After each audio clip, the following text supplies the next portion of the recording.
Hola, ¿qué tal? Me da mucho gusto saludarles, encontrarnos nuevamente en esta oportunidad, en esta ocasión en que la vida, las circunstancias, la situación nos ha puesto en común, nos ha puesto ante la oportunidad de coincidir y tratar de analizar, tratar de revisar, tratar de compartirnos momentos, tratar de compartirnos ideas, tratar de compartirnos información, situaciones, en fin, una serie de oportunidades que la vida nos ha dado frente a una crisis global que se ha arraigado ahora a nivel local y que lamentablemente estamos enfrentando en México con una autoridad que no tiene brújula, con una autoridad que enfrenta una situación en donde no tiene uniformidad para informarnos a la sociedad.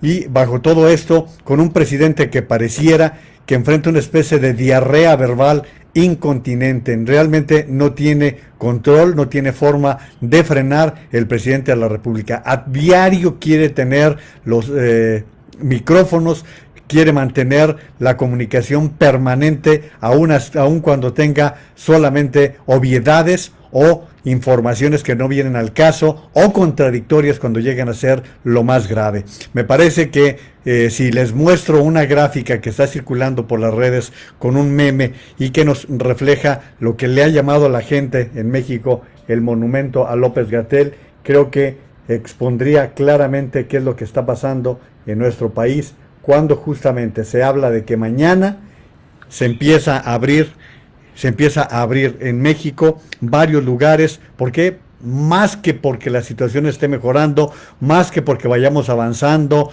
o porque la curva empiece a declinar como sería lo ideal, es más por la situación económica, más por la necesidad de poder abrir las actividades que permitan a la gente regresar a lo suyo y particularmente a reactivar la economía. Creo que es elocuente, no habría mucho más que discutir que lo que pasa en el Valle de México, en donde mañana en la Ciudad de México tratan de ir hacia el semáforo en color naranja con algunas restricciones levantadas y mientras tanto a unos metros de distancia el Estado de México nos refleja que sigue en semáforo rojo porque el gobernador del Mazo, a diferencia de la jefa de gobierno, considera que la forma en que se sigue comportando la pandemia hace imposible abrirse a las actividades a riesgo de sufrir mayor número de contagios. Lo mismo está sucediendo en amplias localidades y estamos hablando de la zona más poblada del país, como es el Valle de México, en donde se encuentran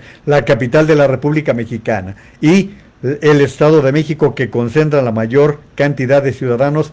Hablamos de los otros dos estados con una mayor capacidad económica, pero al mismo tiempo con un mayor número de habitantes. Estamos hablando de Jalisco, de Nuevo León, que igual que lo que está pasando en el Estado de México, enfrentan una situación difícil y compleja. Y en medio de todo esto, en medio de lo que estamos padeciendo, tenemos a un presidente que, lejos de acudir a buscar soluciones, a buscar junto con aquellas personas que pueden tener elementos para encontrar soluciones al problema sanitario, al problema económico que se nos está presentando en el país, lejos de eso se dedica a dar consejos que nadie entiende, a dar consejos que no vienen al caso y que están siendo verdaderamente criticados. La verdad, yo desde el día de ayer les dije, no tengo el menor interés de hablarles del dichoso decálogo que presentó el presidente de la República el día de ayer.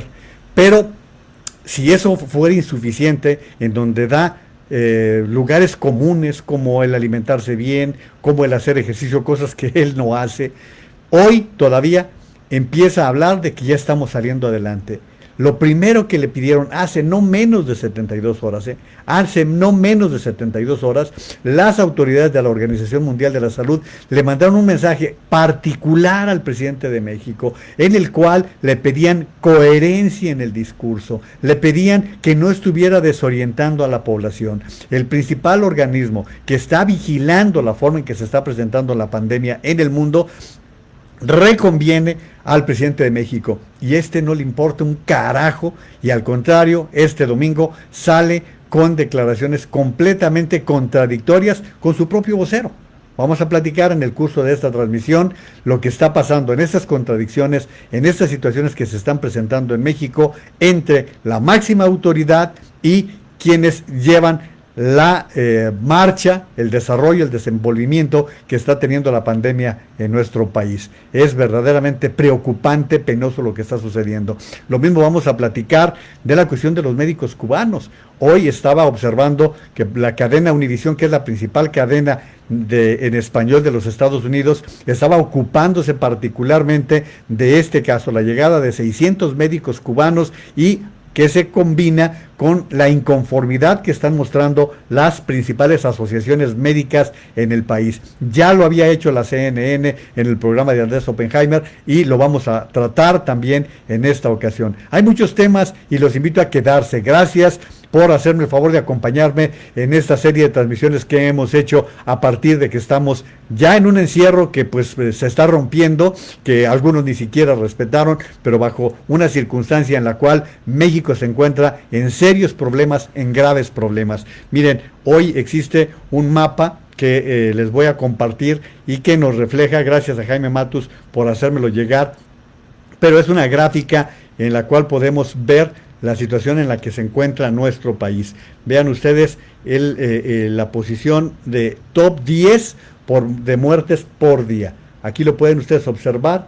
Este es el top 10 de muertes por día. Brasil en primer lugar. Esta es la información.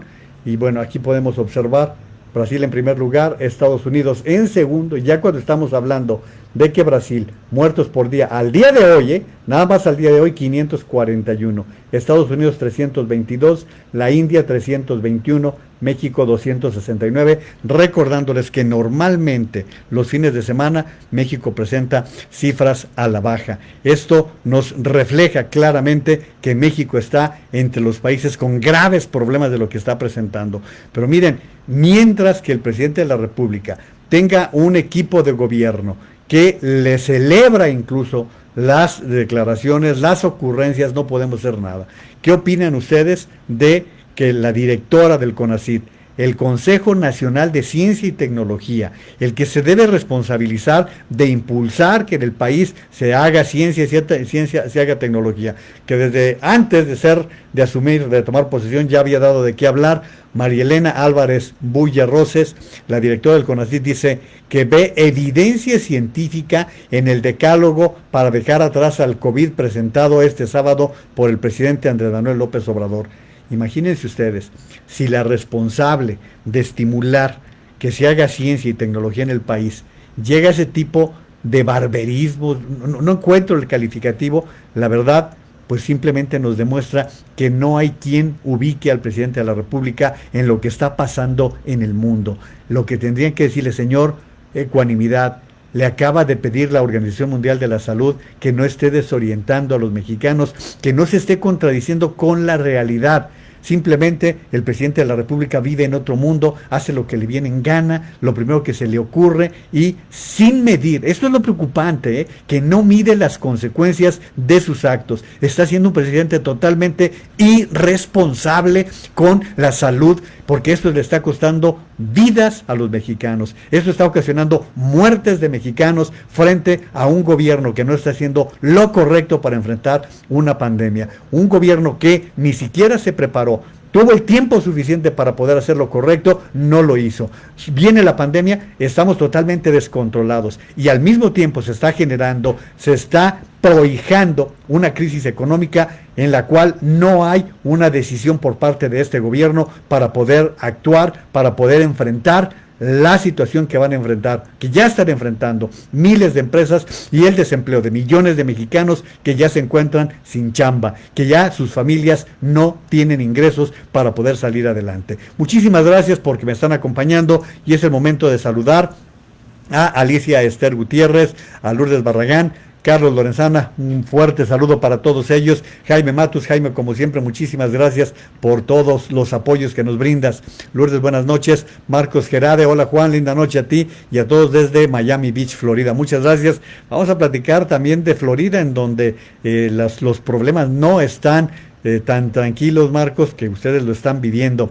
Y por cierto, también la situación racial en los Estados Unidos es otro tema que nos obliga a estar tratando. Lo que ocurrió antenoche en Atlanta, en donde fue asesinado otro hombre de color a manos de la policía y que está motivando movilizaciones a diestra y siniestra por todo el país, por todo Estados Unidos. Se están registrando este tipo de protestas, este tipo de movilizaciones. Muchos saludos, Gil Sánchez, Leti de la Vega, Moni Piñera y Gilberto Muñoz. Dice Marcos Gerade, mañana tanto en el Estado de México como en la Ciudad de México se podrá ya circular. Por lo pronto están levantando la restricción al 0 y $0 y se regresa al hoy no circula habitual. Se termina el hoy no circula restringido que habían estado estableciendo. Muchos saludos, Carla Aparicio. Carla, ¿qué tal? Saludos también Gloria Naveja, Diana Marcela Ramírez, ¿qué tal Diana? Salvador Lara Elizondo y Lucy Bustamante, dice Lucy, muy buenas noches, buenas noches. Saludos Juan Carlos Camacho, Ricardo Agundis, Mili Naveja. Y bueno, hoy está la familia Nazario acompañándonos. Muchos saludos hasta Puerto Rico, Wanda. Sabes que se te estima mucho. Un fuerte abrazo, Wanda. Martín López, Carmen Bustamante y Gustavo Jiménez. Muchos saludos a Carlos Guillermo Smite. Gracias por estar participando en esta transmisión, que la verdad nos da gusto tener la oportunidad de servir. Miren, el día de ayer les compartía, porque así como hay quienes se plegan a lo que el presidente de la República dice y deja de decir, el día de ayer les platicaba acerca del tuit que Jade Kolpolevsky, la secretaria general del partido Morena y hasta hace muy poco tiempo presidenta del partido, hacía en estos términos: honesto, sencillo, fuerte, sincero, alegre, optimista, íntegro, soñador, cumplidor, admirable. Este es nuestro líder, el presidente López Obrador. Y le responde, le retuitea Javier Lozano: bribón, charlatán, inseguro, hipócrita, falso, falso otra vez, cursi, jarabe de pico, deleznable. Este es su líder, el presidente López Obrador. Postdata, lambiscona y tranza. Así está el enfrentamiento en la clase política del país bajo esto que está... Pero es que lo está despertando el propio presidente de la República. Y esto ocupa incluso a gente sumamente seria, sumamente ubicada. Hoy tengo dos tweets del ministro José Ramón Cosío. Dice José Ramón Cosío, quien fue ministro de la Suprema Corte de Justicia: viendo las cifras, las medidas tomadas y las disputas que ambas han producido, queda la sensación de que el gobierno ha perdido el control de la pandemia, tanto en términos narrativos como operativos. Fino, como siempre, el exministro José Ramón Cosío. La analista en términos de economía y finanzas, Mari Carmen Cortés, dice: más de 1 millón de empleos formales perdidos, desplome de la actividad industrial y del turismo, cierre de miles de empresas, y López Obrador responde con un decálogo que incluye alejarnos del consumismo, no comer chatarra, hacer ejercicio y buscar un camino de espiritualidad. Y miren, esto es preocupante porque el mismo presidente hasta hace poco tiempo hablaba de la importancia de que la gente saliera a consumir, de que el ciudadano pudiera consumir para que la actividad económica se reactivara, que según él decía que para eso eran los apoyos económicos, los créditos, las becas que se están dando. Bueno, pues ahora recomienda no consumir, ahora recomienda que no haya consumo por parte. Entonces, ¿cómo cree que se va a poder avanzar en esta materia en el país? La verdad es que no lo entiendo, la verdad no lo entiendo. Yo no les voy a repetir el decálogo porque me niego a estarle haciendo el juego, así como les he dicho que no voy a estar dándole juego a su show de la mañana, a su vodevil de la mañana. No le voy a dar juego en esta oportunidad que ustedes me prestan para poder intercambiar puntos de vista. Gustavo Jiménez, saludos a toda la bandera presente aquí en Querétaro, ya listos para abrir el Kairos Gym con pérdidas aproximadas de 400,000, pero Dios proveerá. Fíjense, es cierto, Gustavo Jiménez tiene su gimnasio, el gimnasio Kairos en Querétaro, y lo tiene cerrado desde que comenzó la pandemia, desde que comenzó el encierro, es decir, marzo, abril, mayo, 3 meses sin tener ingresos en un negocio como el de él, y que podríamos multiplicarlo por cientos, por miles que han perdido sus ingresos y que simplemente la mayoría de ellos pues cierran y ya no tienen la manera de poder reabrir porque no tienen las condiciones, y a veces ya ni los propios empleados. Fíjense, él está hablando de una pérdida, más bien una falta de ingresos del orden de 400,000 pesos. Yo les pregunto a ustedes, ¿creen que un crédito de 25,000 pesos le ayuda a estamos hablando de una empresa chiquitita, una empresa pequeñita, con una inversión, no sé, de 3, 4 millones de pesos, 5 millones de pesos, pero que le dan un crédito de 25,000 pesos, pues no le sirve absolutamente de nada, ni siquiera para poder hacer la reapertura para el negocio? Y estoy usando el ejemplo del gimnasio de Gustavo, como podría utilizar talleres, pequeñas fábricas, salones de belleza, en fin, muchísimas pequeñas micro y pequeñas empresas que se encuentran en graves problemas. Les estoy reiterando aquella cifra que dio el INEGI. Entre marzo y abril, 12 millones de mexicanos no tuvieron ingresos. 12 millones de mexicanos. No están en el desempleo, simplemente no tuvieron ingresos. Porque, por ejemplo, la señora del aseo, a la cual no se le refrendó el empleo. ¿Por qué? Pues porque puede también provocar contagio. Entonces la propia familia asume las actividades que regularmente la señora del aseo realiza, y que esos 250 pesos diarios ya no lo recibió. ¿Por qué? Porque es protección, y porque muchas veces la familia tampoco tiene ingresos para poder sostener estos servicios. Y además, si están confinados, si están encerrados, pues ellos mismos se dedican a hacer las labores de limpieza, las labores de preparación de los alimentos. Esta es la realidad, que un señor que vive en un palacio, reluciente, no entiende. Que un señor que en su vida ha tenido que ir a tocar la puerta, a llenar una solicitud, que en su vida ha sabido lo que representa construir una empresa, una pequeñita empresa, no lo sabe, porque él mismo, no vayamos lejos, López Obrador lo ha dicho: tengo 30 años que no tengo una tarjeta de crédito. Y entonces es donde uno se pregunta: oigan, ¿y a dónde le depositan a este señor? ¿Cómo paga sus impuestos? ¿Cómo ha vivido durante estos últimos 30 años alguien que ha tenido ingresos, pónganle ustedes, bajos de 25 a 50 mil pesos mensuales, porque en esos 30 años no menos de 25,000 pesos recibió, de allí para adelante, y que vendió libros? ¿Y cómo pagó los impuestos? Porque los impuestos los debió pagar él, no su esposa. Son impuestos a la persona, no son impuestos a una persona ajena. Porque lo que sabemos, tampoco constituyó una empresa como para que fuera persona moral y pagara sus impuestos. Yo les pregunto todo esto: háganse planteamientos, piensen en lo que estamos viviendo bajo estas circunstancias, en que el país se está realmente hundiendo, y sacarlo adelante nos va a costar mucho trabajo. ¿Lo vamos a sacar adelante? Por supuesto. Hemos salido de peores momentos, hemos salido de iguales o peores presidentes, pero no se trata de eso. Había condiciones. Este país creyó en un hombre, este país creyó en un proyecto, y vean la forma. No hay peor traición que se pueda dar que la de un sujeto que no sostiene su palabra y que no refleja en hechos la mejoría que estaba diciendo, porque llegó por la vía de la corrupción, y lo que estamos viendo es que su gobierno es tanto o más corrupto como los anteriores. Estamos viendo que lo mismo sucede, que les está dando, su gobierno les está regalando contratos a todos sus amigos sin que pase absolutamente nada. Por lo tanto, la corrupción es exactamente igual o peor que la que tenía Peña Nieto, y bajo estas circunstancias estamos enfrentando la situación de la pandemia. Bueno, pues saludos a Juan Alberto Castro, muchísimas veces, gracias Juan Alberto, qué gusto que estés aquí con nosotros. Ani Ruiz, Aminadab Pérez Franco, Aminadab, qué gusto, un saludo. Paco Cuevas Corona, Paco, insisto, la gente que sí sabe de economía tiene mucho que decir, mucho que hablar, así como gente como tú. Verónica Jiménez, buenas noches, saludos. Carmen Robles Gil, buenas noches, ya listos para escucharte y verte. Muchas gracias, Carmen, muchas gracias, saludos. También a María Luisa Naveja, José Armando Laris, va un fuerte abrazo, José Armando Laris también, que yo siempre lo confundo con mis amigos de la familia Laris, no son los mismos, pero también va el saludo. Marce Naveja, Lourdes Barragán, es inevitable hablar de ese señor, parece chivo en cristalería. ¿Qué sabes del pacto que firmaron los 9 gobernadores del PAN?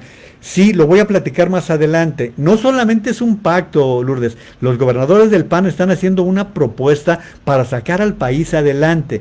Pero como todo lo politizan, como para López Obrador todo es campaña, no entiende que pueda haber una situación que están viviendo los gobernadores. Los gobernadores están viviendo la situación directa. ¿Por qué? Porque les están faltando recursos, porque han tenido que enfrentar la pandemia por su propia cuenta. Si no fuera porque los gobernadores han trabajado de manera directa para proteger a su población, esto sería una verdadera hecatombe. Afortunadamente los gobernadores de los estados han sido más responsables que el gobierno federal, afortunadamente, con muchas fallas y lo que ustedes quieran, pero han estado más al pendiente de poder sacar adelante al país. Créanmelo, si no fuera por lo que han hecho los gobernadores de los estados, estaríamos en pésimas condiciones. Miren, les voy a mostrar un mapa de cómo se encuentra el país, de acuerdo al propio López-Gatell, y ni siquiera crean.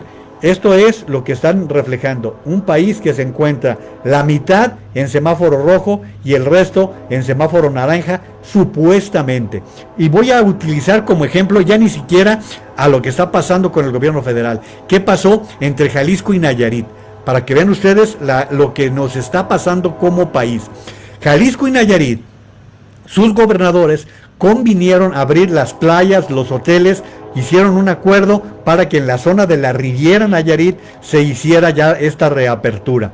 El gobernador de Jalisco, Enrique Alfaro, consideró que había las condiciones, incluso llegó a decir que los hospitales de Puerto Vallarta no se encontraban saturados, llegó a decirlo así Enrique Alfaro. Bueno, pues el gobernador Antonio Echavarría, de un acuerdo que hicieron el viernes, el sábado decidió no, atrás los fielders. El gobernador de Nayarit dijo, Nayarit no abre las puertas porque las playas no deben ser abiertas en este momento, y tomaron la decisión. Ni hablar, dejaron a Jalisco solo con esto. Y yo entiendo lo que está tratando de hacer Enrique Alfaro, como lo que están haciendo los gobernadores de otros estados que están tratando de reimpulsar la economía. ¿Por qué? Porque lo dijo Enrique Alfaro, no anduvo dándose vueltas, lo dijo claramente cuando afirmó, o nos morimos del COVID o nos morimos de hambre. Y esa es una realidad que tendremos que enfrentar bajo las circunstancias que está viviendo la nación. Analicen todo esto, porque la verdad, esta es la realidad del país. Les repito, vean ese ejemplo, Un gobernador, el de Nayarit, es procedencia del PAN. El gobernador de Jalisco, de Movimiento Ciudadano. No les estoy hablando de Morena, que es otro asunto, lo podemos hablar en otros términos. Pero, por ejemplo, a mí me parece que Claudia Sheinbaum ha venido haciendo las cosas razonablemente bien, pero bajo una serie de presiones. Claudia Sheinbaum ha tenido que tragarse sus ganas de llevar un orden diferente en la Ciudad de México, porque tiene la imposición de López Obrador y que tiene que seguirle haciendo el juego a López-Gatell. Bajo esas circunstancias es que la Ciudad de México mañana reabre actividades. Todo lo contrario de lo que está haciendo el gobernador Alfredo del Mazo, que dice no. Estamos hablando la jefa de gobierno de Morena y el gobernador del PRI del Estado de México, que dice no estamos en condiciones. Y bueno, pues el Estado de México y la Ciudad de México no pueden estar más unidos, los divide una casa, los divide una calle. Son las circunstancias que están viviendo estos estados de las repúblicas, estas entidades federativas. Les estoy planteando todo este panorama, y en medio de todo esto les estoy compartiendo lo que muchas personas están diciendo con respecto a lo que está viviendo el país. Miren, esto es muy delicado, porque no estamos haciendo lo correcto para poder resolver una pandemia que nos está afectando gravemente, y con un presidente totalmente con banalidades, con expresiones que son absurdas. Miren, hoy Max Kaiser, que es un especialista en materia de transparencia, en su Twitter dice, le hice un decálogo al gobierno. Así como López Obrador hizo su decálogo, ahí les va el que hizo Max Kaiser. 1. Sométase a la Constitución. Les va a costar. Cumpla las leyes, respete derechos individuales, respete a órganos autónomos, respete la división de poderes, rinda cuentas, cuide la economía, cuide nuestra salud, cuide nuestra vida, no mienta. O sea, es un decálogo, y podría decir que allí Max Kaiser simplemente está sencillamente sintetizando lo que estamos viendo con un gobierno que está dejando mucho que desear bajo las circunstancias en las que nos estamos presentando. Y yo les pregunto, a ver, bajo todo esto que está pasando, cosas como la de los médicos cubanos, híjole, ya no lo entiendo. Voy a presentar otros saludos y entramos a lo de los médicos cubanos. Gabriel Núñez Acevedo, buen día, saludos, va igualmente, muchos saludos. Gabriel Núñez está en Guanajuato, muchos saludos. Saludos a Urs Camp, precisamente estábamos hablando de la Riviera Nayarit, saludos a Urs y Alicia allá en la Riviera Nayarit, en Nuevo Vallarta, Nayarit. Saludos a Alma Sánchez, qué bueno que reaparece esa Alma. Y están en cuarentena, dice Urs, pues sí. Carlos Guillermo Smite, presente y atento, muchas gracias. Salud a Roberto, me pusiste las iniciales nada más.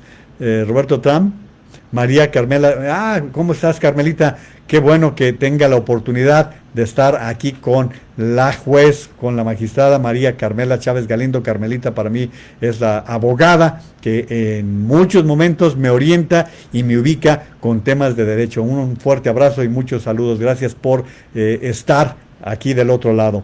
Gloria Macías, Omar Butrón, Mili Naveja dice, parecería que Jade Cole está hablando de un dirigente de secta, no de un mandatario. Es una charlatanería este gobierno. A ver, eso se llama populismo, ¿sí? En otra ocasión, ya que tengamos otra situación de país, platicamos de lo que representa el populismo, tanto de izquierda como de derecha. Yo no sé, no podría ubicar a López Obrador si es de izquierda, no es, eso me queda más que claro. Es el conservador más conservador que se puedan encontrar. Pero es el tipo de populismo que está arrastrando a muchos países en el mundo. Y es el populismo más claro que recurre a aquellos elementos de incluso de corrientes religiosas, de agrupaciones religiosas, para poder enajenar a la gente en su verborrea. De veras, no me lo tomen como ofensa, pero el presidente tiene diarrea verbal, tiene una diarrea verbal porque suelta cada cosa. Vean, nada más vean las redes sociales cuando le van mostrando la serie de equivocaciones, de errores. Sus ideas son limitadas, son de un hombre profundamente ignorante. Nena de la Torre, muchos saludos, muchísimas gracias. Saludos de Lea María, va el saludo hasta Sinaloa. Carolina Pérez Manrique, Juan Carlos Camacho, ¿qué tal, Juan María? Muy buenas noches. Para Andrés Manuel, los empresarios valen 25,000 pesos y la vida de los médicos 50,000. Aberrante, patético, indignante. Saludos, Salvador Naveja, Gustavo de la Cerda, Antonio Cortés Arellano, Raúl Miranda. Miren, muchas participaciones, me da muchísimo gusto saludar a todas las personas que están participando. Manuel Contreras, Daphne Russell, Daphne, ¿qué tal? Muchos saludos. También para Añese Diglio, ¿qué tal, Añese? Aprovecha, Maru, para felicitar a Sami, su hija, por sus excelentes calificaciones con las que terminó su ciclo escolar. Pues muchas felicidades a Sami, para la niña. La verdad es que es una niña que me ha tocado verla correr ahí por la oficina y cómo ha superado todas las situaciones complicadas, pero más a su mamá que se ha levantado de un montón de adversidades y es realmente una venezolana bien avecindada en México, porque la gente que le quiere echar ganas, que quiere luchar, siempre será bienvenida. Así que un abrazo a Añese y muchas felicidades también a Sami. Oigan, antes de ir con los médicos cubanos, miren, en el noticiero de Milenio Noticias transmitió Azucena Uresti un reportaje que les vamos a compartir la liga, les vamos a compartir la nota completa, pero yo les voy a compartir aquí qué fue lo que pasó con esta situación que pasó particularmente con médicos que han perdido la vida.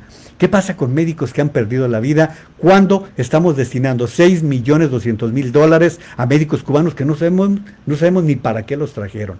Y Azucena Uresti presenta este reportaje que la verdad vale mucho la pena que lo vean. Yo les voy a presentar una fracción, pero ustedes vean lo que pasó con este médico que lamentablemente perdió la vida en el ejercicio de su actividad. Estamos hablando de Uriel Guzmán, médico que murió a causa del COVID. Los hijos de los trabajadores de la salud, obviamente una pensión para la familia y una indemnización. El colectivo denuncia que los decesos por el nuevo coronavirus no son considerados como un riesgo laboral y que tampoco pueden acceder fácilmente a los 50,000 pesos de seguro de vida que el gobierno federal, con la Asociación Mexicana de Instituciones de Seguros, les prometió. Con imágenes de Hugo Armando López para Milenio Noticias, Vanessa Job. Que no solo una bata que yo creo que un tul es más grueso. Sí. Ahora su viuda e hijas quedaron en el desamparo, porque desde hace 7 años Uriel trabajaba como eventual y nunca le dieron la base. Por el tipo de contrato que él tenía, no hay derecho a pensiones. No hay derecho a nada. Yo me quedé sin nada, más que les repito, con una quincena que él me dejó. A lo largo de este mes, personal médico se ha organizado en un colectivo llamado SOS Héroes del Sector Salud, porque 11.394 trabajadores de este sector se han contagiado y 149 fallecido hasta ahora. Las familias de los trabajadores sin base se están quedando solas. Exigir becas de estudio hasta la licenciatura para todos los hijos de los trabajadores de la salud, obviamente una pensión para la familia y una indemnización. El colectivo denuncia que los decesos por el nuevo coronavirus no son considerados como un riesgo laboral y que tampoco pueden acceder fácilmente a los 50,000 pesos de seguro de vida que el gobierno federal, con la Asociación Mexicana de Instituciones de Seguros, les prometió. A ver, les pregunto, 50,000 pesos de seguro de vida, ¿saben para qué le sirve a una familia? Una familia que ha perdido el principal sustento, el principal soporte, el principal proveedor. Estamos hablando, este es un reportaje que presentó Milenio Noticias en el noticiero de Azucena Uresti, y el doctor Uriel es una persona que murió en el ejercicio, pero lamentablemente para él, como miles, yo he tenido pues no miles, he tenido decenas de compañeros que han vivido con un contrato y que ese contrato no les garantiza ni siquiera seguro social, ninguna prestación, simplemente el salario. Estamos hablando de 11,000 elementos de los cuerpos médicos del país que se han contagiado de COVID y 149, hasta donde sabemos, 149 que han perdido la vida. Esta es la situación en que están predominando y que están viviendo muchos médicos. Miren, les decía, yo no tengo nada contra los médicos cubanos, además todo mi reconocimiento, y me parece que si algo hizo la Revolución Cubana es trabajo en dos ámbitos, la salud y la educación. Mis respetos para ese trabajo. Podemos analizarlos, podemos decir que es bueno, que es malo, no lo sé, pero sí tengo evidencia de que se ha logrado un serio avance en esas dos materias. Pero hasta donde yo entiendo, cuando se presentan este tipo de tragedias, los países se hermanan. ¿Cuántas veces México ha enviado apoyos para países hermanos que han sufrido una tragedia natural o una tragedia de cualquier tipo, y manda a los equipos de rescatistas, a los equipos de especialistas, como una parte de la hermandad entre los pueblos? Bueno, pues en el caso de Cuba han hecho de la medicina un gran negocio, pero un negocio para el régimen. No creen que sea un negocio para los médicos. Los médicos merecen todo mi respeto. Pero aquí quiero hacerles una salvedad. En Venezuela, y a quienes les harta que se hable de Venezuela con respecto y se relacione con el gobierno de López Obrador, lo siento mucho, pero es el material que nos va dando para todo esto. En Venezuela llegaron más de 5,000 médicos cubanos, médicos entre comillas, porque los mismos venezolanos te van revelando que no se trataba de médicos, sino que se trataba de gente que va a politizar o que va a crear grupos de politización o grupos de manejo social y político. Esto te lo hacen notar muchas personas que conocen bien y que han sabido de qué es lo que ha pasado con los médicos cubanos. Bueno, les platicaba que hoy Univisión en su noticiero habla precisamente de esto, del contrato que firmó, o que el compromiso que hizo el gobierno de López Obrador con los médicos cubanos. Bueno, pues existe una carta que está siendo enviada por el posicionamiento de los colegios de médicos. Miren, les enseño los logotipos de esta carta que está firmada por médicos de diferentes agrupaciones y que están enviándola al presidente de la República. Bueno, pues la carta, fundamentalmente les voy a leer las dos partes más importantes en las cuales ellos están protestando. Los colegios, asociaciones y federaciones de médicos especialistas abajo firmantes, al igual que otras agrupaciones médicas del país, decidimos manifestar nuestra profunda desaprobación y enérgica protesta ante lo que consideramos una falta grave en contra de los profesionales de la salud de México. En nuestro país existen médicos con capacidad avalada por las universidades de la República Mexicana, formados en el pleno conocimiento de las necesidades e idiosincrasia de nuestra población. De manera injusta se nos ha relegado, privilegiando a médicos extranjeros, desconociendo la capacidad académica de nuestras universidades. Y así sigue la carta, que remata diciendo: son tiempos difíciles, es tiempo de unir esfuerzos. Estamos seguros de que los mexicanos, apoyados por sus médicos, enfermeras y todo el personal de salud, saldremos adelante y más fortalecidos como nación. Les vamos a compartir pues la liga de este reportaje presentado por Milenio Noticias en el noticiero de Azucena Uresti, pero que refleja también las dos cosas que les estoy mostrando. El cuerpo de médicos, de enfermeros, de afanadoras, de camilleros, todo el personal clínico que se enfrenta a situaciones adversas, muchos de ellos fueron contratados recientemente, no tienen... A ver, yo les pregunto, a usted que me está viendo, ¿le parece que un seguro de vida de 50,000 pesos para los que sí lo van a recibir? Porque el doctor Uriel, su familia no los va a recibir. La esposa está diciendo, lo único que me quedó fue la quincena que me alcanzó a entregar. Y a partir de ahí pues tengo que salir adelante con la hija que procreamos juntos. Esa es la tragedia que están viviendo. Estamos hablando de más de 11,000 médicos que han sido contagiados de COVID-19 y 149 que han perdido la vida. ¿Cuántos de ellos ni seguro tienen, ni seguro de gastos médicos, ni seguro para sus familias? Bajo estas circunstancias tienes que enfrentarse. Y al mismo tiempo estamos hablando de 600 médicos, que ojalá sean médicos todos, 600 médicos cubanos que la mayoría les tratan de preguntar a qué se dedican, y los que han podido convivir con ellos dicen, no, son médicos generales, no son epidemiólogos. ¿Para qué trajeron médicos que no van a contribuir a la lucha contra la pandemia? Bueno, pues están hablando de 600 médicos que están en el hotel Benidorm, que están diciendo, bueno, pero el Benidorm, el dueño del hospital, del hotel, ha decidido donar la estancia y no cobrar. De todas maneras, eso es dinero que no se deja de generar. Bueno, pues estamos hablando de un gasto de $6,200,000 que, pregunto, ¿no serían muy útiles para poder comprar instrumental, para poder comprar equipos médicos, para poder darles mejores batas? Ustedes vieron la batita que les dieron, les dan unas cuantas toallitas sanitarias. Bajo esas circunstancias están trabajando y traen a 600 médicos que no se necesitan en el país. Porque sí necesitamos médicos, pero especialistas en dar seguimiento a la pandemia.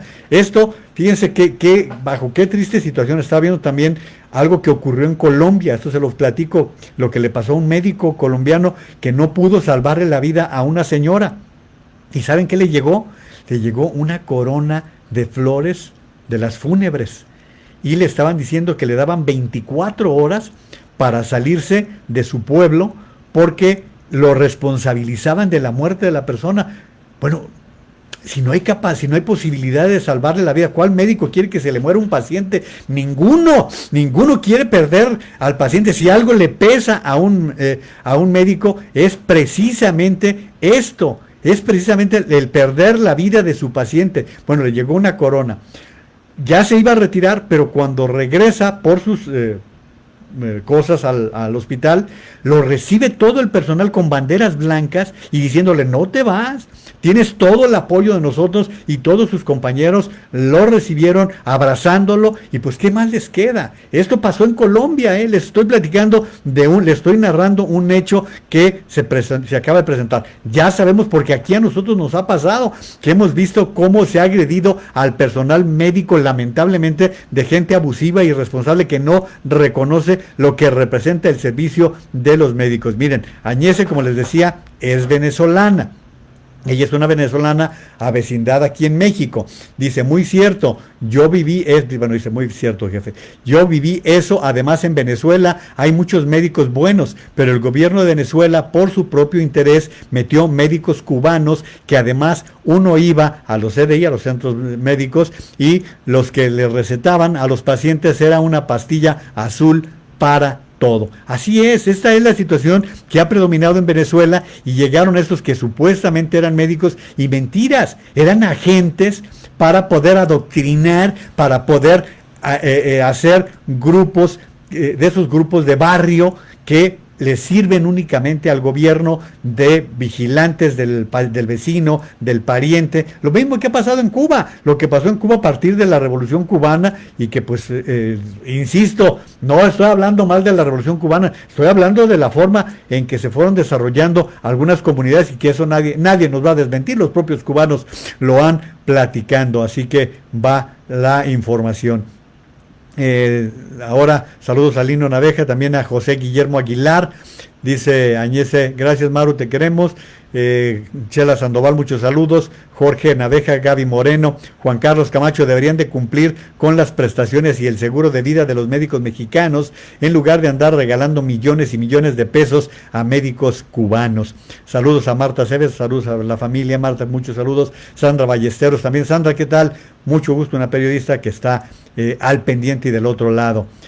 Muchos saludos, Terry Orozco y Lucía Pérez, Sergio Hernández Valerio, Carlos Reveles, María Luisa Hernández. Marta Cebes dice, saludos Juan María, es muy grato escuchar tus comentarios, escuchar a Obrador para mí es el tiempo peor perdido, no tiene congruencia. Muchas gracias.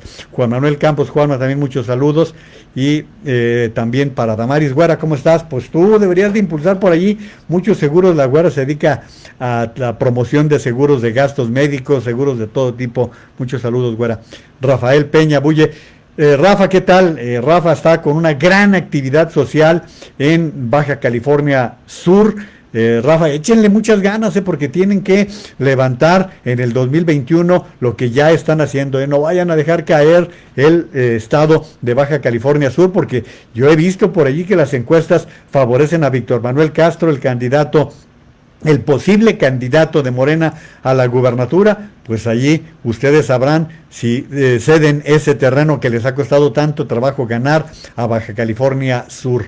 Saludos a Eduardo Magaña. Lalo, ¿cómo estás, mi querido Lalo? Un abrazo, otro michoacano, pero que anda en otros lares. Damari dice, abrazo fuerte, mi querido Juan. Va el abrazo de regreso, mi querida Güera. Gabriela González Gaby, una impulsora de la lectura. Gabriela, ella está en Zapopan. Muchos saludos, Gaby.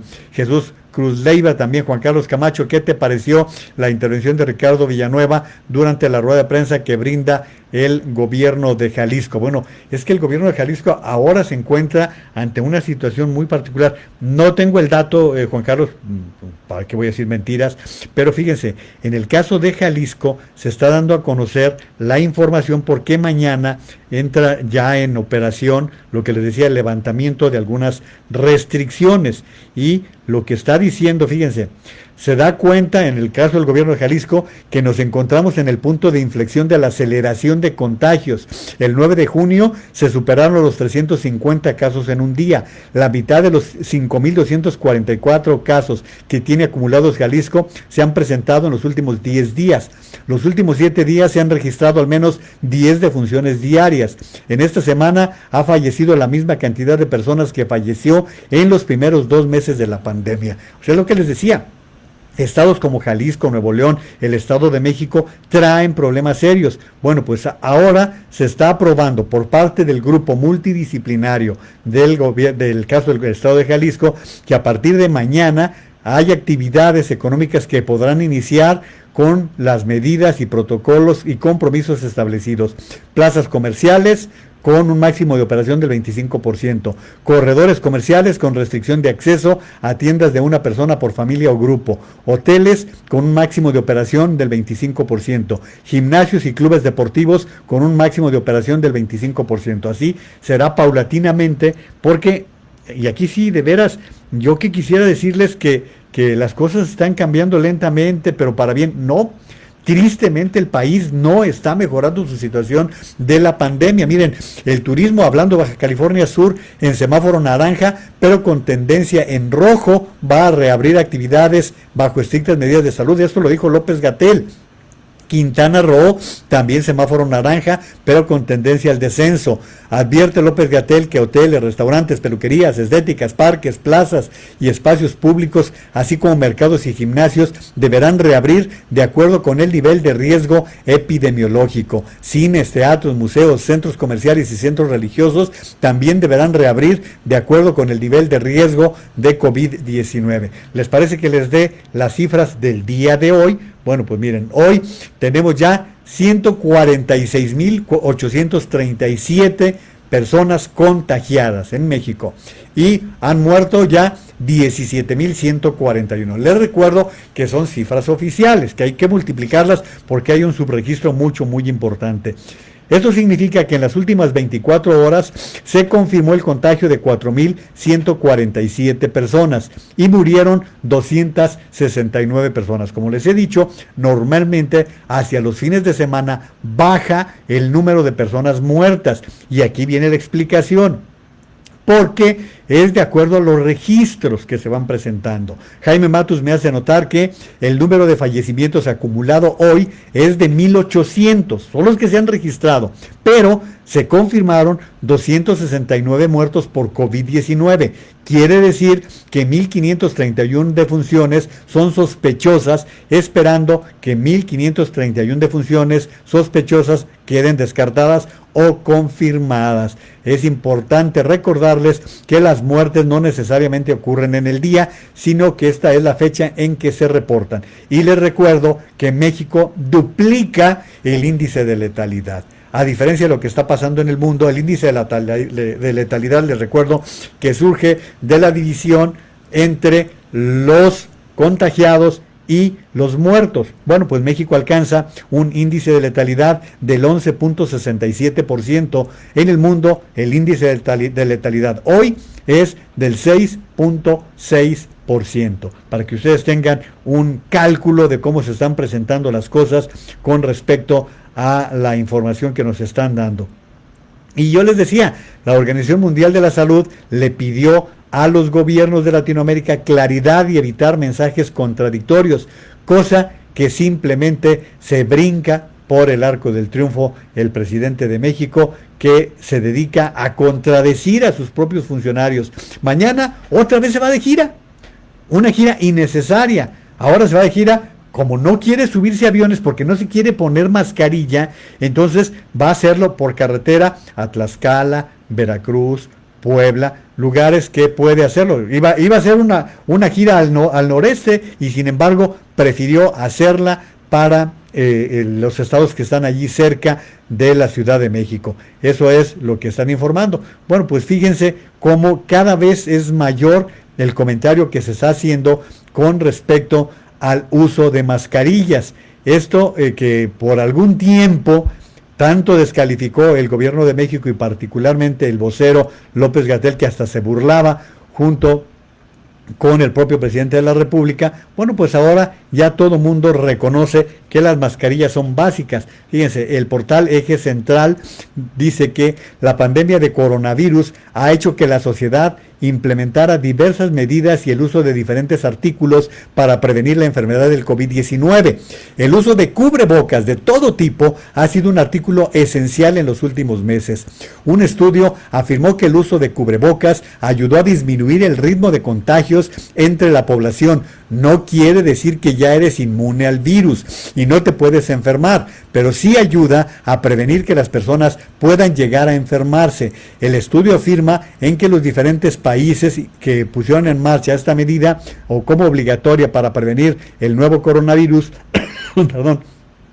el uso de cubrebocas, sus tasas de contagios disminuyeron significativamente. Esto lo dice el portal el portal Eje Central, y que nos refleja la importancia que han tenido que han tenido el uso de cubrebocas y que, bueno, pues creo que es de los detalles que tenemos que estar reconociendo que fueron muy oportunos en el momento en que hubo organismos, hubo organizaciones, hubo personas que estuvieron, la verdad, muy insistentes en que se respetara el uso del cubrebocas. Por ejemplo, el periodista Pascal Beltrán del Río desde el principio insistía en eso y pues se burlaban de él, muchos se burlaban de él. Y Damaris dice que sí se dedica a la venta de los euros, sí, claro. Leti de la Vega, la razón no entra en los planes del presidente, no puede recibir ni sugerencias de lo que debe hacer porque ya es una agresión. Las ideas deben salir de él y cómo repartir el erario en las instituciones que él no estableció. Que él no estableció es una imposición, las ignora efectivamente. Mili dice, qué miedo la apertura de plazas comerciales en Jalisco, pero pues a ver, Mimi, se supone que va a ser nada más hasta el 25%, vamos a ver cómo está dándose. Muchos saludos a Adriana Ábalos, las amigas se juntaron, Adriana también, una amiga y conocida, no conocida, mejor amiga, compañera de trabajo en diferentes lugares, en diferentes medios de comunicación. Un abrazo, mi querida Adriana. Herminia Ramírez Reynoso, muchos saludos. Lourdes Barragán se va de gira y cuándo visitará hospitales. Efectivamente, tienes toda la razón, Lourdes. Este fin de semana, en lugar de andar inventándose decálogos ridículos, ¿por qué no va a visitar? El presidente no ha tenido empatía, no ha tenido consideración de nadie ante situaciones. A ver, acuérdense ustedes el Culiacanazo, no vayamos lejos. ¿Cuánto tiempo tardó en regresar a Culiacán? ¿Cuánto tiempo se tomó en tener consideraciones para esta gente? ¿Cuándo ha tenido la calidad humana para acercarse con la gente que más ha sufrido? Simplemente no le importa. No ha tenido ninguna visita a un centro médico, a un centro clínico. No, bueno, a ver, no se pone la mascarilla, no vayan lejos. O sea, él siendo población vulnerable, prefiere estar causando riesgos a los demás. Y así es lo que está haciendo el presidente de México. Va el saludo a Bucaramanga, Colombia, para Humberto Castaño Pavas. Ya estaba platicando el caso del médico paisano suyo, Humberto, que estuvo bajo esta presión horrible de que lo amenazaron de muerte porque pues se le fue la vida de un paciente. Saludos, Gustavo de la Cerda, José de Jesús López Lucano. ¿Cómo estás? ¿Cómo estás, Lucano? Un abrazo, un saludo. También una gente con una gran conciencia social, con mucho compromiso, y da gusto que podamos estar coincidiendo en todo esto. Oigan, voy a darles dos notas.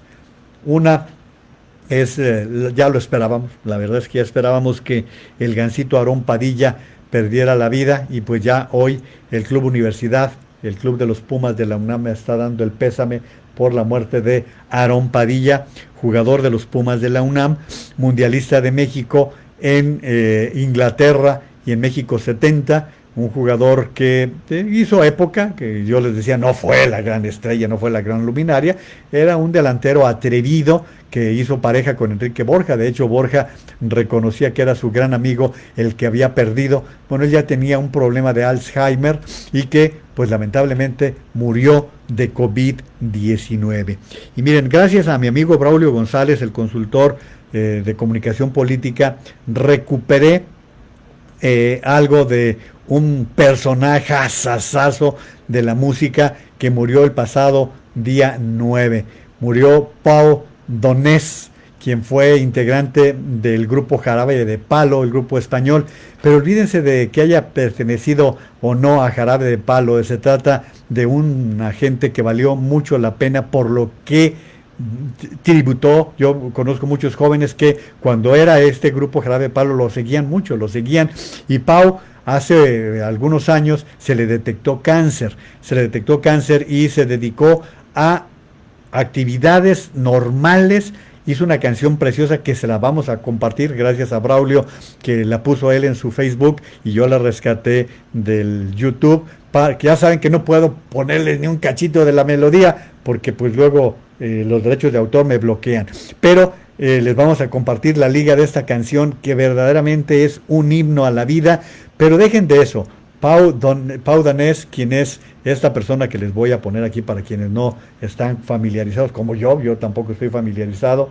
él era Pau Donés, pero lo que me gusta es una serie de elementos que presentó él y publicó un libro. Él publicó un libro, pues realmente era dentro de la situación que estaba viviendo, su autobiografía, 50 palos y sigo soñando.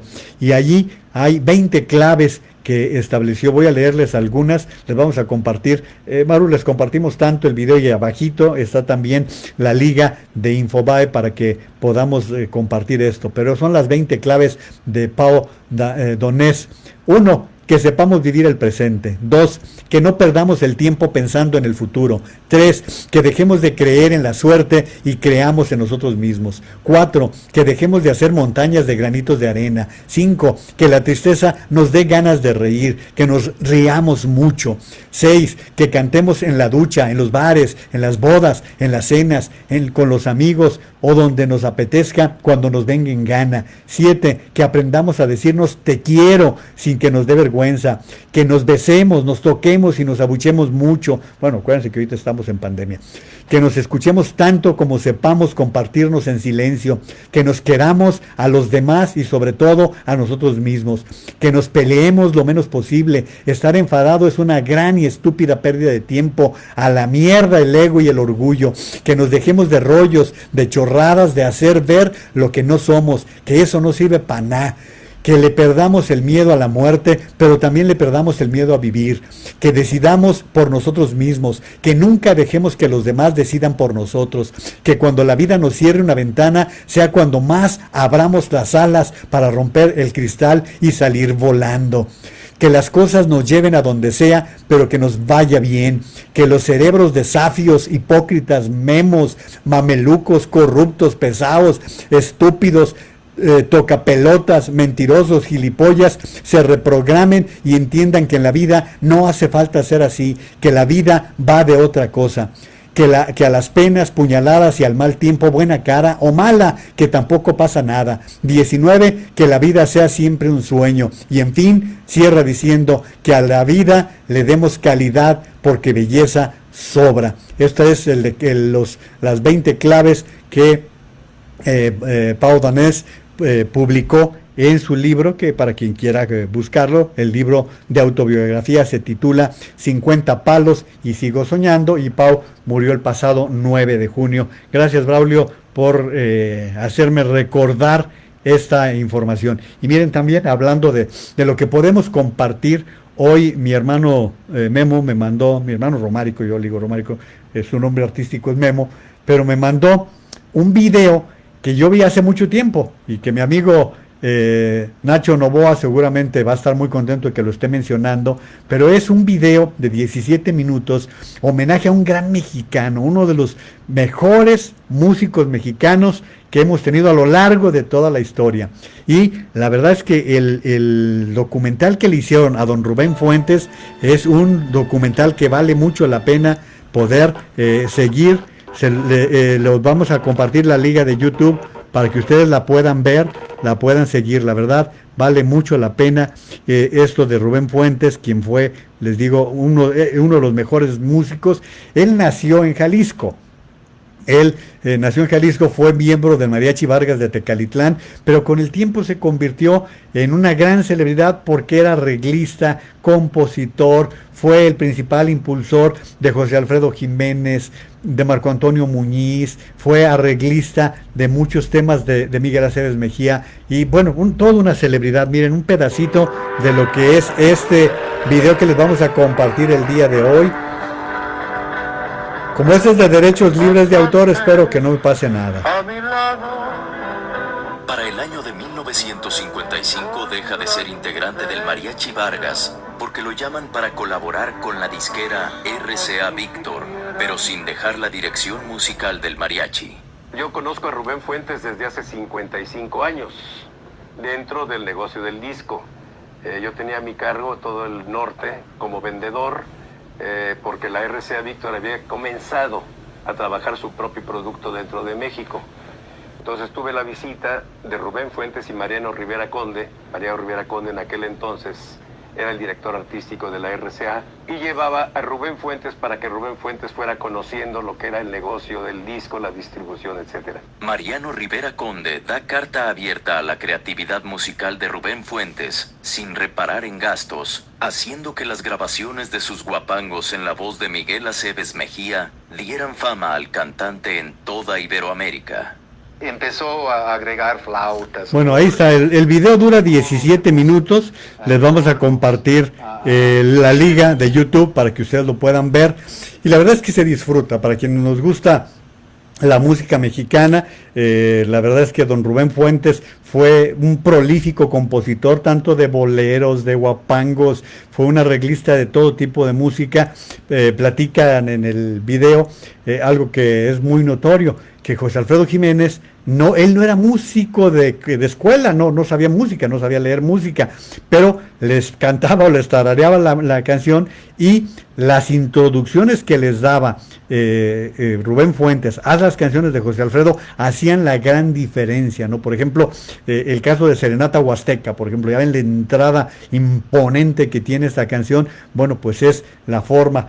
Y bueno, han de disculpar que de repente me salgo de pandemias y de todo esto, pero quiero darles cosas diferentes, porque la verdad es que también necesitamos cambiar el chip a todo lo que está sucediendo en el mundo, a todo lo que nos está pasando en el país. Y bueno, pues se lo quise compartir. Hoy mi hermano me hizo llegar este video, que les repito, ya tiene varios años, y yo ya lo había visto y dije, bueno, pues lo voy a compartir, vale la pena que mis amigos que siguen estas transmisiones también lo puedan disfrutar, y con mucho gusto lo estoy pasando para que ustedes lo puedan ver.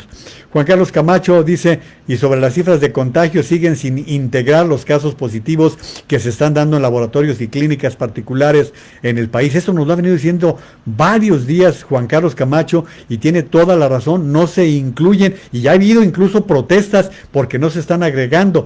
Desde hace 3 semanas prometieron hacerlo y no ha pasado nada. A la fecha debe de haber más de 60,000 positivos en ese sector. Seguramente, Juan Carlos, te lo garantizo. Leti de la Vega no ha ido ni a hospitales, ni inundaciones, ni a ningún lugar donde haya que ocuparse de algún desastre. No. Lo de López Obrador es andar en grilla, lo de él es andar en campaña. Para él ya empezó la campaña de la elección del próximo año. Él ya está pensando únicamente en que quiere una Cámara de Diputados a modo como la que tiene en este momento, que le cumplen todos sus caprichos, y un Senado, y todo esto, miren, puras cortinas de humo. Si me da tiempo les voy a platicar lo de las cortinas de humo, tanto del líder de Morena en la Cámara de Diputados como del líder de Morena en el Senado, que cuando ven que el país está inmerso en una grave crisis de la cual no sale, empiezan a inventar con iniciativas ridículas, absurdas, pero lo que tratan es de que no hablemos de los muertos, del problema crítico, del problema económico. Lo que no quieren es que se evidencie que este programa es igual de corrupto, que este gobierno es igual de corrupto que los demás. Empiezan a salir estos temas y empiezan a tratar otros temas para tratar de distraer la atención. Miren, yo desde el principio que salieron 2 asuntos, nada más les voy a platicar 2 asuntos en los cuales nunca estuve de acuerdo, a pesar de que tuve largas discusiones en programas en Mega Noticias TVC con colegas con los cuales se abordó. 1, la residencia oficial de Los Pinos, y 2, el avión presidencial. La residencia porque simplemente es algo práctico que tienen todos los países del mundo, una residencia en la cual se asiente el gobernante y que pueda tener un lugar que no incomode a la comunidad. Y así pueden ver la Casa Rosada, la Casa Nariño, la Casa Blanca. En todo el mundo se acostumbra que exista una casa presidencial. La residencia oficial de Los Pinos fue abierta por Lázaro Cárdenas, fíjense. Y antes de la residencia de Los Pinos era en Chapultepec, ¿sí? Era en el castillo de Chapultepec donde residían los poderes, donde residía el Ejecutivo, más bien dicho. Y Lázaro Cárdenas adquiere los terrenos del bosque de Chapultepec, que es un bosque hermoso, que es una zona muy bonita. Y la residencia oficial de Los Pinos sí es muy grande, es un inmueble sumamente grande que por muchos años los presidentes en turno pues le daban uso, y algunos tenían, por ejemplo, Díaz Ordaz dicen que tenía su propia capilla porque pues era muy católico, cosa que siguió haciendo López Portillo porque su mamá era muy devota, doña Alicia, y bueno, cosas así muy particulares de los presidentes.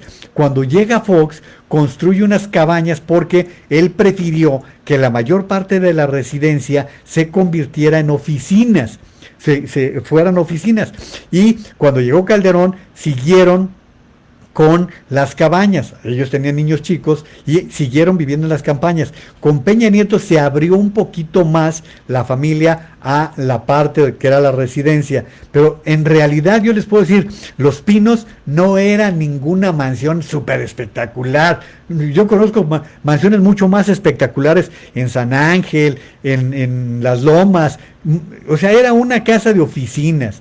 Es más ostentoso vivir en Palacio Nacional que vivir en Los Pinos. Yo espero que los próximos presidentes tengan los pantalones suficientes para regresar a Los Pinos o para regresar a una residencia oficial. ¿Por qué? Porque es necesaria, no es por capricho. Eso lo discutí mucho tiempo, no viene tanto al caso porque estamos con 1000 problemas y otra vez la residencia de Los Pinos. Pero fíjense lo que son las cosas.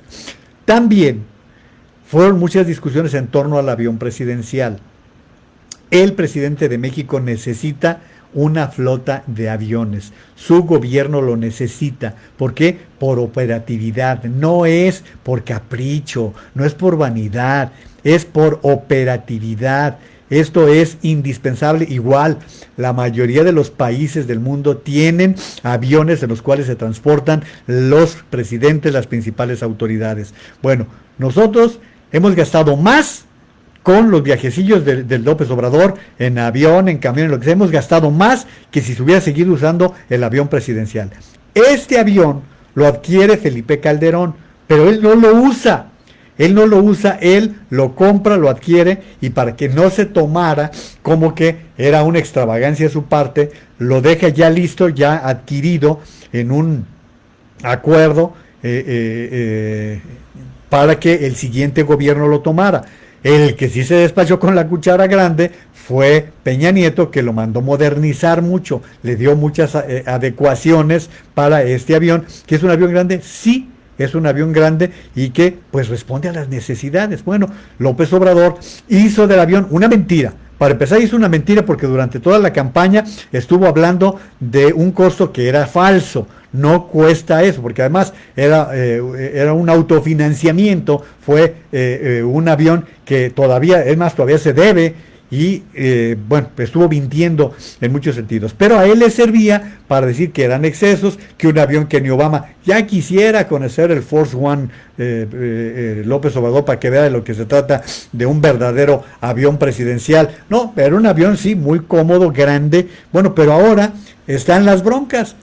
Ya va para 2 años de gobierno el señor y no lo pueden vender. Y ha tenido que pagarse el mantenimiento, el estacionamiento en una sede de California, que ya representa más costo. Luego se inventó lo de la dichosa rifa, que ya saben ustedes qué tan criticada fue. O sea, vean ustedes, es un gobierno que ha sido destruir. Todo destruye, lo que tocan, lo destruyen. Lo que tocan lo echan a perder. Lo que ya habíamos avanzado lo vuelven a echar a perder. Bueno, pues hoy el periódico El Universal, en su portal, y esto también gracias a Jaime Matus por mandarme el Bajo Reserva Express, nos comentan que las próximas horas son definitivas para saber si el gobierno federal finalmente venderá el avión presidencial al que tanto jugo mediático le ha sacado desde la pasada elección presidencial.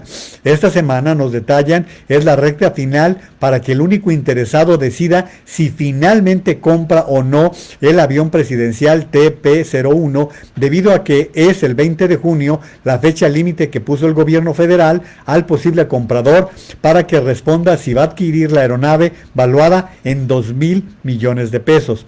Yo creo que a más tardar en 15 días, 20 días, porque pidieron un mes y ya ha transcurrido un tiempo, entonces ya se sabrá si se quedan con el avión. Eso fue lo que dijo López Obrador el pasado 1 de junio, entonces ya queda menos tiempo. ¿No recuerdan que en caso de que el interesado decida comprar el avión, tendrá que dar la mitad del monto en efectivo y la otra mitad en equipo médico. Yo lo que les digo es, el próximo presidente va a comprar un avión. ¿Por qué? Porque se necesita. No, repito, insisto, no es que sean caprichos, no es que sean berrinches, no son excentricidades, son necesidades que tienen para el trabajo cotidiano. Miren, yo por mi labor periodística, no porque sea amigo de presidentes ni nada, por mi labor periodística me tocó viajar en el avión presidencial con Salinas de Gortari, es el mismo avión que llegó hasta Felipe Calderón, pero por mi trabajo como director de noticias en Grupo Radio Centro, llegué a viajar en el avión con el presidente Salinas y con el presidente Zedillo. Pues eran aviones normales, eran viajes normales, nada extraordinario, simplemente son aviones que le dan la facilidad al presidente de moverse sin interrumpir las operaciones, el tráfico aéreo, que significa, todo lo que significa el tráfico aéreo y la molestia para el ciudadano, para el usuario de los aviones. Esa es la gran diferencia. Por eso les hablo con tanto conocimiento, porque me tocó estar en ese tipo de cosas. Y les repito, no es porque yo fuera amigo del presidente, no, me invitaban por el cargo que ocupaba, era director de noticieros del principal sistema de noticias de la Ciudad de México en radio, pues me invitaban a diferentes giras en donde podíamos tener contacto con el primer mandatario. Saludos de Tea Audrey y Adolfo Mota Velasco, también muchos saludos a Xóchitl Penélope Calvillo, Trini Rodríguez, ¿cómo estás, Trini? Un fuerte abrazo. César Martínez, Santi Soria, Gastón Hernández, un saludo hasta Sacramento. Gastón, ¿qué tal? Qué gusto. Gloria dice, no se escucha, a ver, chéquenme, Maru, no tenía ningún reporte que no se escuchaba. Saludos a mi amigo Marcos Cifuentes. Marco, ayer te estaba mencionando, antier, estaba haciendo referencia a la ocasión en que nos tocó coincidir en Washington en la entrega de los Napolitan Awards, pero me refería a los que ganó Braulio González en el 17, pero que en el 18 tú saliste bien cargadito con tu trabajo de consultor político. Así que va de regreso el saludo, mi querido Marcos Cifuentes, también consultor político. Vicente Rico, también saludos. Elizabeth Gómez. Saúl Zárate, mi querido Saúl, ¿cómo estás? Juan Carlos Camacho, ¿será que López Obrador no puede volar por sus múltiples males cardíacos que tiene? En este caso no, Juan Carlos, la razón la han dado, le han dado que él no quiere que le vayan a tomar una fotografía con mascarilla. Se resiste simple y sencillamente, está como Trump, que no quieren mostrarse con mascarilla, y pues por esa razón ha tratado de no aparecer con mascarilla en los vuelos. Oigan, pues ayer y hoy continuaron las caravanas de la gente que está en contra del gobierno de López Obrador. Integrantes del llamado Frente Nacional Ciudadano y Congreso Nacional Ciudadano participaron en las caravanas anti López Obrador en Ciudad de México, sobre Paseo de la Reforma hasta Palacio de Bellas Artes. Es la segunda caravana que se titula López, vete ya. Y esto ocurrió en muchas ciudades del país. Sigue habiendo estas movilizaciones de gente que a bordo de automóviles van manifestando su oposición al gobierno del presidente López Obrador.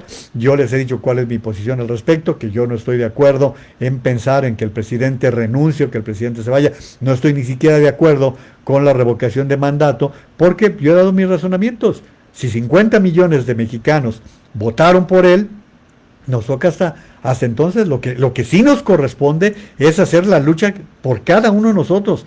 Nos toca impulsar a nuestros gobernadores, a nuestros presidentes municipales, para hacer como si no existiera. Y que pues pasen los tiempos hasta que se vaya, llegó por votos, que se vaya por los votos, porque además les recuerdo que hay una cantidad importante de mexicanos que están todavía simpatizando con López Obrador. Miren, en la gráfica que cada semana presenta Roy Campos de Consulta Mitofsky, nos presenta también que hay cerca de un 48% aproximadamente de mexicanos que están a favor de López Obrador, que siguen simpatizando con él, y esto cada semana lo está presentando Mitofsky en el periódico El Economista, y nos está revelando un tracking. Ya les he platicado lo que es un tracking, que es un seguimiento cotidiano, el que se presenta. Bueno, miren, el de hoy, nada menos el de hoy, les voy a mostrar la gráfica de Mitofsky, aquí está, para que ustedes vean que así como hay gente que sale en los automóviles a protestar, está el 51.0%, el 51% está en desacuerdo con lo que está haciendo el presidente, pero el 48.5% está en desacuerdo. O sea, todavía trae niveles que ya quisiera cualquier mandatario para poder mantenerse en esos niveles. Yo les paso la información tal cual. O sea, hay una gran cantidad de mexicanos que está contento con López Obrador y no tenemos más de que respetar lo que está presentándose. Me decía Lourdes Barragán lo relativo a los gobernadores del Partido Acción Nacional que se reunieron. Bueno, ellos se reunieron y están proponiendo una ruta de cambio. En un pronunciamiento, los gobernadores del Partido Acción Nacional exigieron un nuevo pacto fiscal, favorecer las energías limpias y respetar a órganos reguladores y la pluralidad para que México no vuelva a ser la voluntad de un solo hombre. Estuvieron reunidos en Dolores Hidalgo, Guanajuato, y ofrecieron una ruta de cambio con la cual se dará paso a un país unido mediante un acuerdo en defensa de la libertad, la democracia y el federalismo. Esta es la posición de los gobernadores del Partido Acción Nacional, o más bien emanados del Partido Acción Nacional, y que se reunieron en Guanajuato.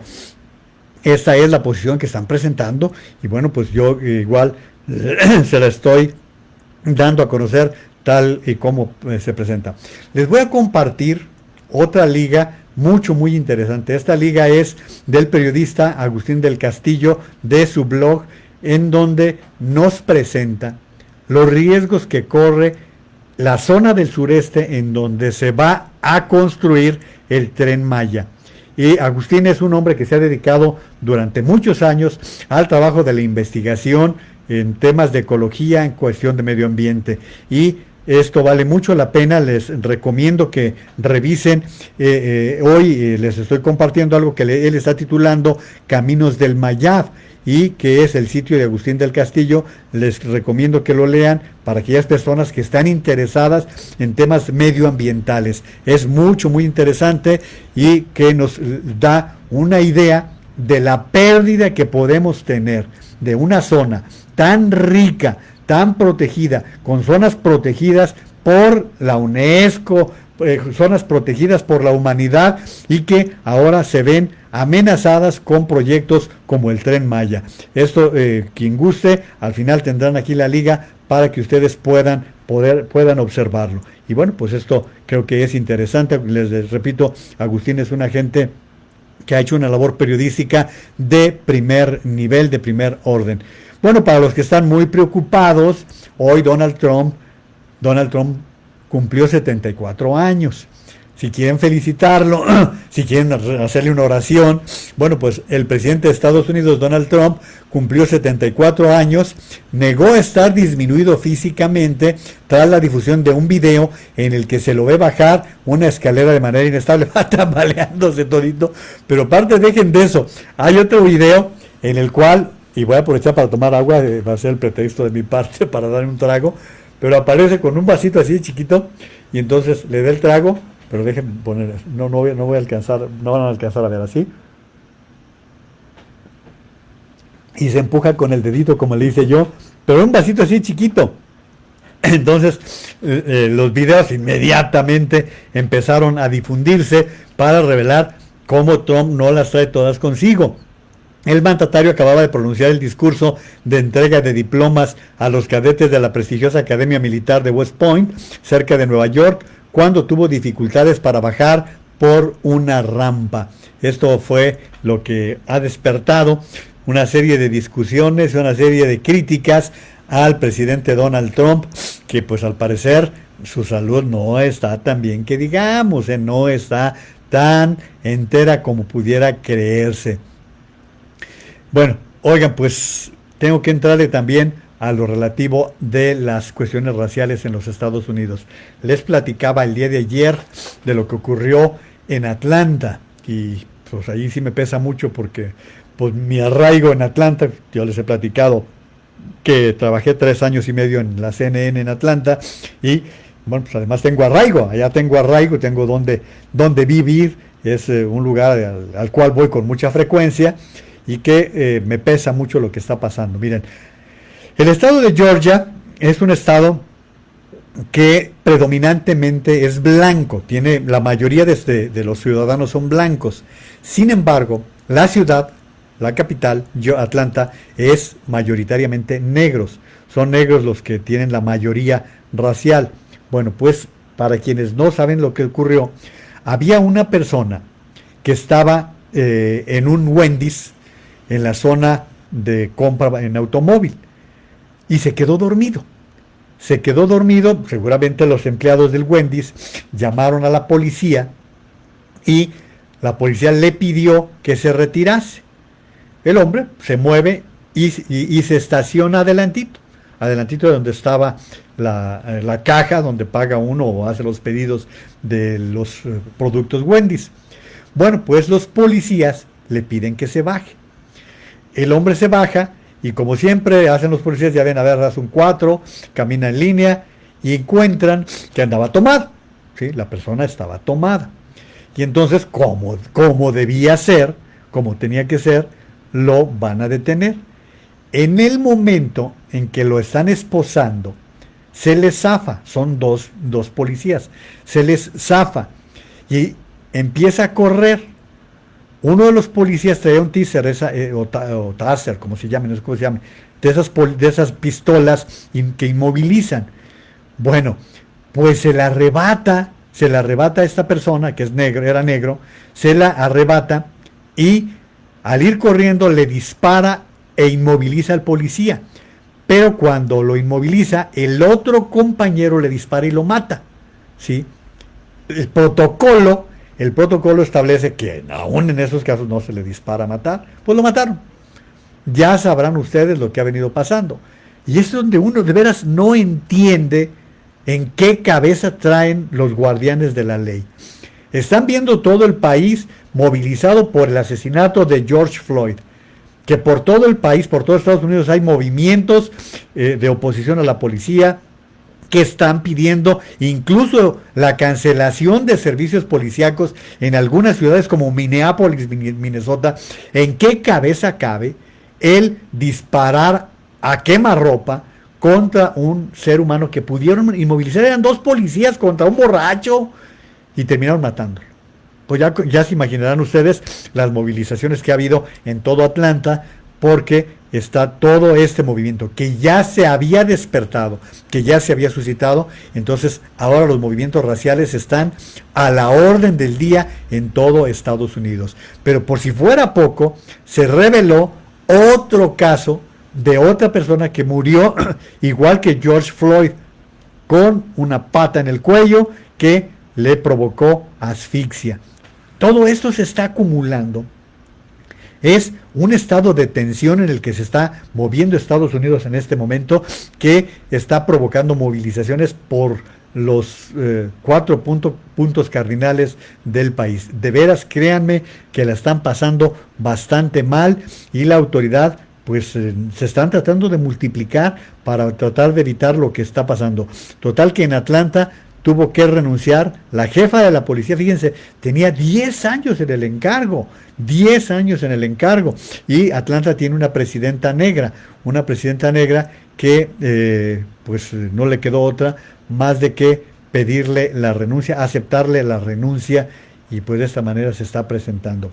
Oigan, bueno, como el tiempo me está ganando y tengo otros 2 o 3 temas que sí quisiera tratarles, quiero agradecerle a Salvador Rosas Pelayo. Chava, ¿qué tal? Mucho gusto, gracias por estar del otro lado. Juan Carlos Camacho, y si compran el avión presidencial, ese dinero pasa directo a los ganadores de la mentada rifa del mismo. No, Juan Carlos, a ver. Acuérdate, Juan Carlos, que López Obrador primero dijo que la rifa del avión, ¿se acuerdan? Y que incluso iba a haber una lanita para el mantenimiento. ¿Para qué quieres un avión, no? Y un avión de ese tamaño, ¿no? Bueno, que iba a haber, pero luego se echó para atrás y dijo que no, que mejor iba a ser una rifa y que cada ganador se iba a llevar $1 millón, creo que hasta 100 millones, algo así. Se iban a hacer la rifa para el 15 de septiembre. Y creo que sigue en marcha, porque pues hasta donde yo sé, pero era la rifa del avión, que no era rifa de avión. Y bueno, pues no, se suponía que con la venta del avión se iban a comprar medicamentos. ¿Por qué? Porque desde el año pasado este gobierno no ha comprado los medicamentos. Este gobierno le cerró la llave a los laboratorios y en lugar de comprar los medicamentos, pues simplemente no compraron, pues como estamos ahorita, ¿no? Igual que estamos ahorita desde el año pasado, sin medicamentos para atender a los enfermos de cáncer, sin medicamentos para atender a los enfermos renales, como estamos, desde que comenzó este gobierno, que echó para abajo el Seguro Popular, y es una porquería que se llama INSABI, que ni lo uno ni lo otro, ni medicamentos, ni atención, ni nada. O sea que al final de cuentas, el tema tan central, tan medular, tan sentido, que es la salud de los mexicanos, está hecho un verdadero desastre. Y yo lo he dicho aquí, lo he dicho, el sector salud lo recibió López Obrador en malas condiciones, no lo recibió boyante, no lo recibió pleno de operación y de grandes instalaciones, no, lo recibió mal, pero lo echó a perder. Si estaba mal, lo hizo peor todavía de las condiciones en que se encontraba. Le retiró apoyos, le retiró recursos, el presupuesto fue bajado el año pasado. En esta situación de pandemia no ha habido los suficientes recursos para poder atender los problemas. Bueno, a ver, si no hay guantes, no hay gogles, les dan unas batas más transparentes que de papel, bueno, o sea, no han atendido las necesidades del sector salud en el país. Leti de la Vega, no creo, más bien es paranoico y se siente más vulnerable y en riesgo. Es más difícil, según sus ideas, lo tiren con tanto pasajero inocente. Pues no lo dudo, yo no lo dudo. Muchos saludos a Isabela Fittipaldi, mi querida Mari, hace rato te mandé un mensaje, espero que estés bien, espero, Maribel, que te sientas totalmente recuperada. Cuentas con todos nosotros, un fuerte abrazo. Susana Biosfera, muchos saludos, Susana Biosfera. Saludos y buenas noches. Vicente Rico, ¿cómo se vio el nuevo problema en Atlanta? Pues ya lo acabo de platicar, mi querido Vicente. Tú sabes que yo tengo mucho aprecio por la ciudad de Atlanta, que es hermosa, la verdad es una de las ciudades más bonitas de los Estados Unidos y que, bueno, pues está bajo esta tensión que se está presentando lamentablemente. Gracias, Maribel, porque sí escuchas. Trini Rodríguez, que sí se escucha bien. Bueno, pues todo bien. Dice, ya te escucho, dice Gloria. Gracias. Saúl Zárate, saludos, jefe, abrazo enorme, va de regreso. Vicente Rico, ¿cómo se vieron los disturbios en Atlanta? Pues ya hice todo el comentario. Carlos Sánchez Mariscal, mi querido Carlos, siempre te digo que eres el periodista que más sabe de charrería en México. Un fuerte abrazo, mi querido Carlos. Solid, dice, bueno, él está escribiendo en inglés y bueno, pues yo no estoy... Dice que él está feliz por compartir este maravilloso testimonio. Gracias, doctor Uso, por la ayuda que nos dio y porque nos dará, tendremos mucha gratitud ahora bueno, pues no, la verdad es que simplemente le agradezco a Solid su mensaje que ha colocado aquí y que no se vincula tanto con lo que estamos tratando. Saludos Mauricio Rafael López Barraza, también Eligio García, él está en California, muchos saludos, mi amigo de la infancia, Eligio García, muchos saludos, con mucho gusto Maribel. Beto Carrillo, este es el abuelo de Perro Ferriz, que diga, bueno, pues no sé ni qué quiere decir eso, ni le entiendo qué es lo que está diciendo con respecto, a lo mejor mandó algún gráfico, probablemente no lo sé, pero miren, esto es muy interesante porque resulta que en una entrevista que hace Carlos Marín en su programa en Milenio Televisión, entrevista al militar encargado del aeropuerto de Santa Lucía y escuchen lo que está revelando el militar encargado del proyecto y le está haciendo toda la información que está dando Carlos Marín. Él está preguntándole quién va a administrar el aeropuerto, pero escuchen con mucha atención la respuesta porque vale mucho la pena. Los que administran el aeropuerto. Exactamente. Y los gananciales del proyecto son para la Secretaría de la Defensa Nacional. Y en esta, ¿los qué? Las ganancias. ¿Las ganancias? Exactamente. Ah, Chihuahua. Así si es. no es la dueña del aeropuerto. Bueno, ahorita maneja un presupuesto que es de todos los mexicanos. Pero bueno, esa es una directiva presidencial. que el aeropuerto, las ganancias sean para la Secretaría de la Defensa Nacional, previo efectivamente el desglose de recursos para mantenimiento y demás. ¿Qué les parece lo que está diciendo este militar encargado del aeropuerto? Un aeropuerto deja mucho dinero, no crean que un aeropuerto deja poco, deja mucho dinero. Aeropuertos como el de Atlanta, precisamente el aeropuerto de Dallas, son negociazos. El aeropuerto de la Ciudad de México también deja muy buenos ingresos. Pues ahora resulta, y dice el general o el militar, no sé qué sea, dice el militar con aquella cachaza, es una orden presidencial. No, pues es una orden de Dios, es una... A ver, espérate, que ese tipo de decisiones no se deben discutir en la Cámara de Diputados, que ese tipo de temas vinculados con los ingresos del país no deben pasar por la Cámara. No, el presidente da la orden de que una vez que entre en operación, si es que alguna vez entra en operación ese paraíso de huesos de mamuts, camellos, antílopes y todo eso, si algún día llega a funcionar, los ingresos serán para los militares. ¿Saben de qué se trata eso? Lo que les estaba diciendo. Se llama populismo. Les hablaba hace rato con respecto al populista que usa técnicas y tácticas de los grupos religiosos. Bueno, pero también usa las Fuerzas Armadas, les da tal poder a las Fuerzas Armadas para poder disponer de los militares. Entonces, por eso los tiene comiendo en la mano, por eso los tiene de albañiles, por eso los tiene, general, secretario. ¿Cuándo van a reaccionar? ¿Cuándo se van a dar cuenta que tiene una responsabilidad con el país independientemente de su comandante en jefe? Tienen mayor responsabilidad con los mexicanos y ese tipo de declaraciones. Bueno, miren, aquí viene un tuit del senador Emilio Álvarez y Casa acerca de esta declaración. Pregunta, ¿qué significa darle al ejército las ganancias del aeropuerto? ¿Para qué? ¿Por qué? ¿Qué pretende López Obrador? ¿Así el cambio verdadero? O sea, a ver, pónganse ustedes a pensar, no lo dejen pasar nada más como una nota que su servidor le está dando. No, piensen ustedes qué sentido tiene estarle dando dinero a los militares por este tipo de conceptos que no tendrían que ser de esa manera, no tendrían que manejarse de esa forma. Pero en fin, pues yo se lo estoy compartiendo. Ya me alargué mucho otra vez.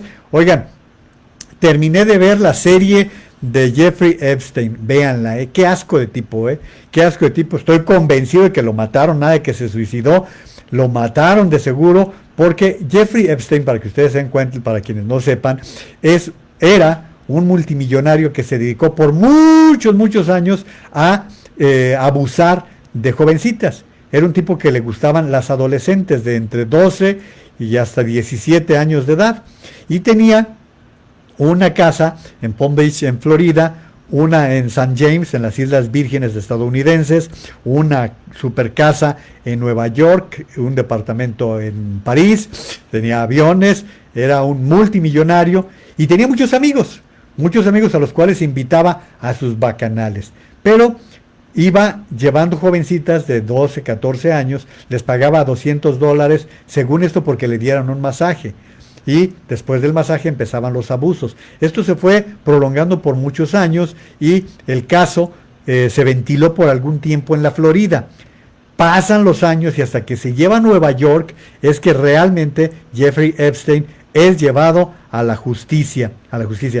Y la verdad es que da coraje para quienes tienen jovencitas en casa. Vean esto, para que vean los riesgos de sujetos asquerosos, puercos, marranos, como ese tal Jeffrey Epstein, que no tienen ninguna consideración con una jovencita, con una niña. Véanlo, de veras es asqueroso el tipo, y como, bueno, entre sus invitados estaban Donald Trump, Bill Clinton, y viene al caso, porque fíjense que está diciendo el portal de la revista Quién, que se va a llamar a declarar al príncipe Andrés, quien es señalado por una de las chicas de haber estado con él.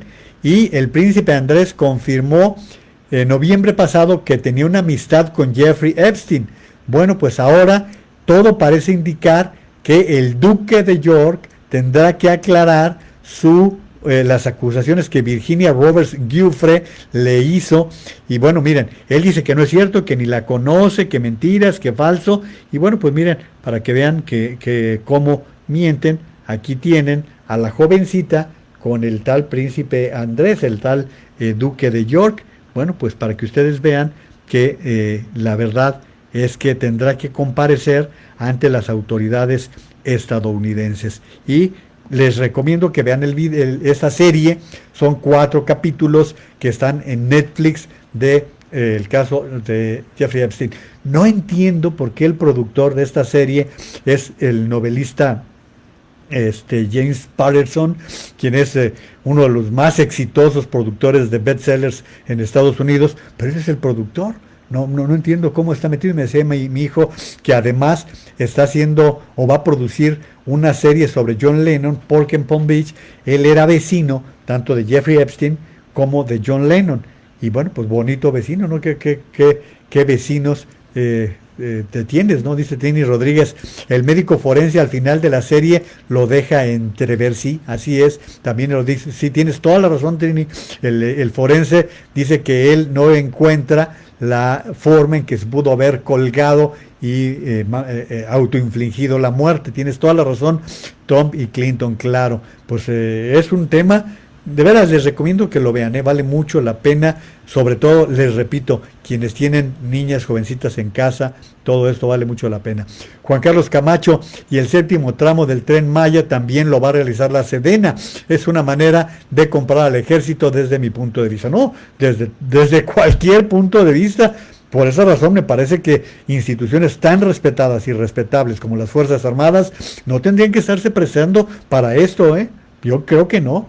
Aminadab Pérez Franco dice: los ingresos de un aeropuerto por impuestos entran directamente a la tesorería de la Federación y por ley no pueden destinarse a proyectos específicos y se reparten conforme a las disposiciones de la Cámara de Diputados y el sistema de coordinación fiscal. Miren, Aminadab, que sí sabe, no como un servidor que supone muchas cosas, está haciéndolo así de claro. Lo que se genera de los aeropuertos por cuestiones de impuestos van directamente a la tesorería y no se pueden destinar para alguien en particular como el ejército, de acuerdo a lo que está diciendo este militar, y se reparten conforme a las disposiciones de la Cámara de Diputados, que es la encargada de este tipo de asuntos, y el sistema de coordinación fiscal. Así que ahí tienen ustedes más elementos con respecto a este tema. Lourdes Barragán: qué vergüenza que el ejército ya tenga precio, se perdió el respeto por la milicia. Esto nos está diciendo también Lourdes. Muchos saludos a Zaida Barragán.